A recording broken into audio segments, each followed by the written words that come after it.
मंगल देशा, पवित्र देशा, राखड देशा, कणखर देशा, दगडाच्या देशा, असं गडकऱ्यांनी वर्णन केलेला आपला भारत देश. आणि या देशाला राखड आणि कणखर बनवण्यासाठी ज्या स्वातंत्र्यवीरांनी रक्त सांडले, रक्ताचे पाणी केले आणि आपल्याला स्वातंत्र्य मिळवून दिले, तो आजचा दिवस म्हणजे स्वातंत्र्याचा दिवस. सर्वप्रथम सर्वांना स्वातंत्र्य दिनाच्या खूप खूप शुभेच्छा.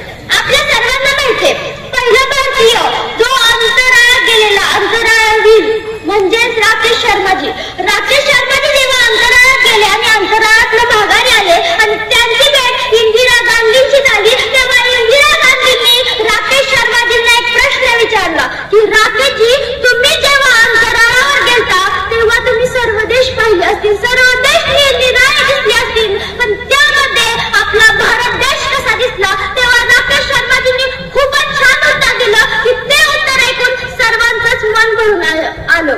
ते म्हणाले की सारे जहां से अच्छा हिंदुस्तान हमारा, हिंदुस्तान हमारा.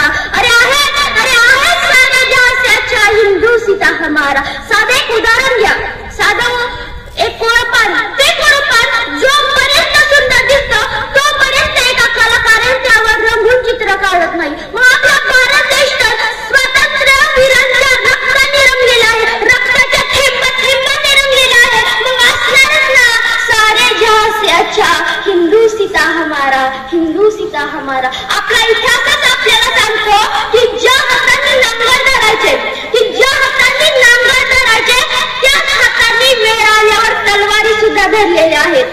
ज्या स्वातंत्र्यवीरांनी रक्ताची होळी, गोळ्यांची दिवाळी केली आणि आपल्याला स्वातंत्र्य मिळवून दिले, तेव्हा त्यांनी एकच स्वप्न बघितलेलं की माझा पूर्ण भारत ही वेळ परत कधीच येऊ देणार नाही. मग आता आपल्याला स्वातंत्र्य मिळालंय, पण आताची युवा पिढी वेगळ्या दिशेने जात आहे. ते स्वातंत्र्यवीर त्यांनी रक्ताची होळी आणि गोळ्यांची दिवाळी केली. ते स्वातंत्र्यवीर त्यांनी रक्ताची होळी आणि गोळ्यांची दिवाळी केली. आता आजचे वीर हवं त्यांना फक्त इंटरनेटची जाळी, हवं त्यांना फक्त इंटरनेटची जाळी. आणि का कुणास ठाऊक व्हॉट्सअप आणि फेसबुक मध्ये स्वर्ग त्यांनी पाहिला. आणि का कुणास ठाऊक व्हॉट्सअप आणि फेसबुक मध्ये स्वर्ग त्यांनी पाहिला. आणि मध्ये माझा भारत देश स्वतंत्र झाला, माझा भारत देश स्वतंत्र झाला. तुम्हाला पुढचं जे कळवायचं सांगण्यापूर्वी तुम्हाला एक स्टोरी सांगते की ती स्टोरी सत्य आहे. एक योद्धा होता आणि तो योद्धा युद्ध करण्यापूर्वी एका भविष्यवाणाकडे गेला आणि त्या भविष्यवाणाला जाऊन म्हणाला की गुरुजी, हा माझा हात बघा आणि माझा हात बघून मला सांगा की मी युद्ध जिंकू शकेल की नाही. त्या गुरुजींनी त्या योद्ध्याचा हात बघितला आणि पडका तोंड करून म्हणाला की नाही, तू एकही युद्ध जिंकू शकणार नाही. तेव्हा तो योद्धा त्या दिशेने उठला आणि म्हटला का नाही, तर तो गुरुजी म्हणाला की तुझ्या हातामध्ये इथून ते इथपर्यंत रेषच नाही, म्हणजे तो युद्ध जिंकू शकणार नाही. त्या योद्ध्याने सर दिशेने आपली तलवार काढली आणि हातावर रेष ओढली आणि म्हणाला आता माझ्या हातावर रेष आले, म्हणजे आता मी सर्व योद्धे जिंकणार. आणि त्याच योद्ध्याने पुढे जाऊन सर्व योद्धे जिंकली आणि त्या योद्ध्याचं नाव म्हणजे अलेक्झांडर. मला या गोष्टीतून हेच सांगायचंय की आपण अशी पिढी आहोत की स्वतःचे भविष्य स्वतःच्याच हाताने तयार करू शकतो.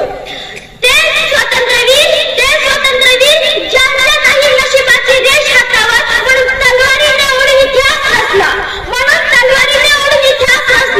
अनाजचे वीर हा मेसेज ग्रुप मध्ये सेंड करा, काहीतरी चांगलं होईल या अपेक्षा करून बसला आणि मध्ये माझा भारत देश स्वतंत्र झाला, माझा भारत देश स्वतंत्र झाला. एका शाळेमध्ये निबंध स्पर्धा आयोजन केली होती. त्या निबंध स्पर्धेचा विषय होता की छत्रपती शिवाजी महाराज. निबंध स्पर्धा झाली आणि काही दिवसांनी शिक्षकांनी ते निबंध वाचायला घेतले आणि त्या निबंधामध्ये एका मुलाने असा निबंध लिहिला होता की तो निबंध वाचून शिक्षकांनी त्या मुलाला पैकीच्या पैकी मार्क देऊन त्याचा शाळेत प्रथम क्रमांक काढला होता. त्या मुलाने फक्त एकच ओळ लिहिली होती की 400 वर्षापूर्वी जर महाराज नसते तर आज हा पेपर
छान, अत्यंत उत्कृष्ट पद्धतीने आपण आपलं मनोगत या ठिकाणी व्यक्त केलं. याबद्दल महाई सेवा केंद्राचे आणि दुर्वेश आठवले यांनी तुझ्या भाषणासाठी काही बक्षीस दिलेत. मी आपल्या संस्थेचे सचिव सन्माननीय उमासाहेब यांना मी विनंती करतो की ते बक्षीस